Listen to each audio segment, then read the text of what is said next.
official opening and ribbon cutting of the amazing new Diana Center. It includes classroom spaces, computer labs, a cafe, a black box theater, gathering spaces. Gorgeous architecture and art space. Judith Shapiro had an idea for a building on campus that, as President Spar said, would bring together everything that Barnard prizes. We have not added, since 1969, academic space to this college. This building represents a tremendous addition to our academic offering. It's very much the intention that this would be a building that would have many different personalities, in a way like Barnard, where there's sort of many voices. So let me present to you the real Diana. So I've been asked how it feels to be the namesake of a building. Well, if you're wondering how I feel, I love it.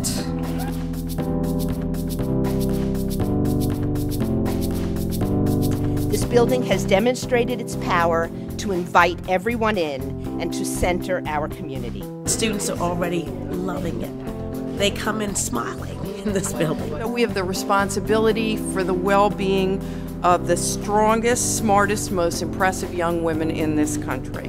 We envision securing the future.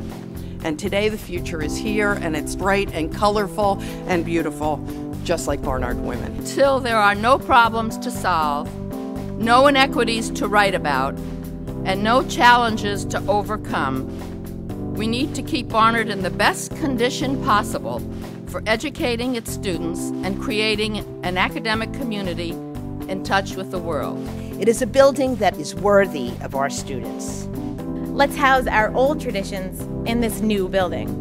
It's beautiful, absolutely fabulous, lots of colors. I really like the design. It's very spacious. I think I'm most excited about having common space. I like that everybody's already getting very comfortable. It's so nice to come back and see familiar faces, and everyone's so excited. I think it will be a vibrant focal point for students for generations to come.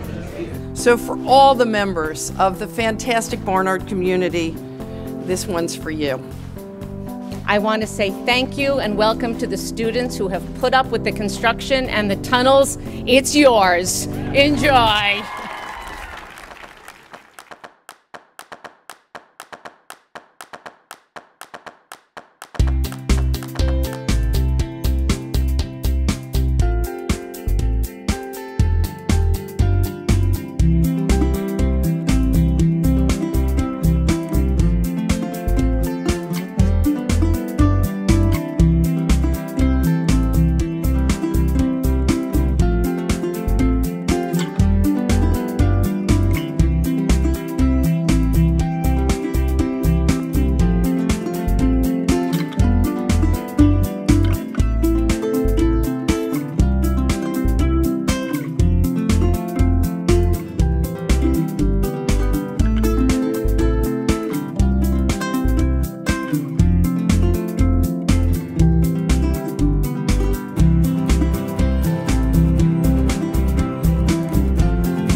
Good afternoon and welcome to Barnard College's annual symposium entitled Women in the Arab World.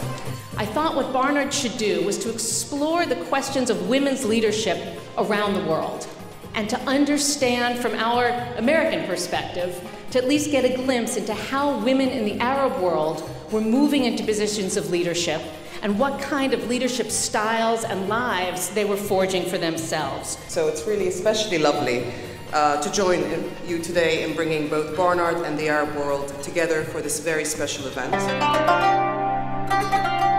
I have been very struck by the women in the region. A community of leaders, mothers, wives, daughters, What's admirable is that they make so much out of so little. I have been awestruck by their intelligence, the camaraderie, the strength, and the hunger for knowledge.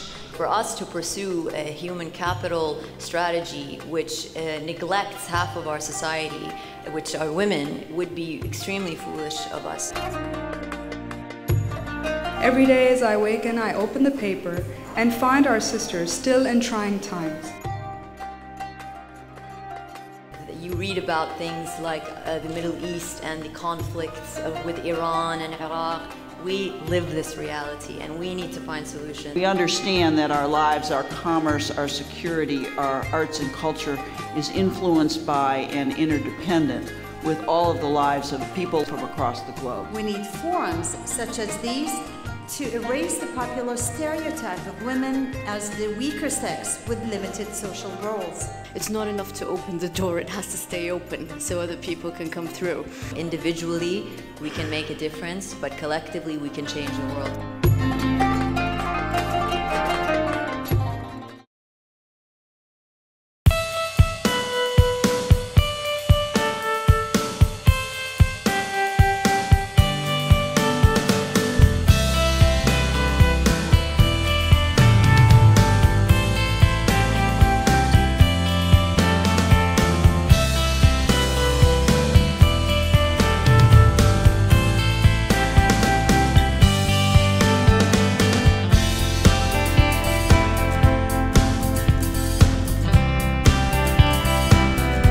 This is your time and it feels normal to you, but really there is no normal.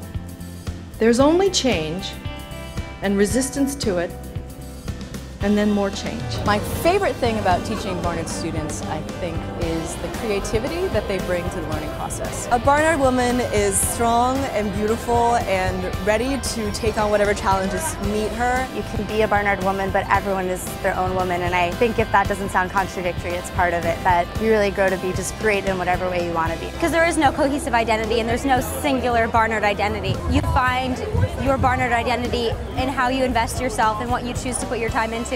We can be whatever we want and say we're a Barnard woman. And I think that's what's so empowering. You don't have to change to become a Barnard woman. They're really willing to sort of look things in the eye and just be very honest. Not apologizing for getting what you want, saying how you feel. At Barnard, I learned that Simone de Beauvoir and Mary Wollstonecraft had opinions worth considering. But I learned that my opinion was worth considering as well. I think the biggest thing I learned was about myself, my independence. How much I don't know, how much I want to know, how much I yearn to know. We are an outstanding group of individuals who have lived and learned in the best women's college in the world. What you have had is the privilege of a very specific education. You are people that may be able to draw on a completely different perspective, to imagine a different possibility. Being a Barnard graduate will demand the best of you. It will make the best of you too. Today, we graduate together. We go, we grow, but we do not leave, any of us.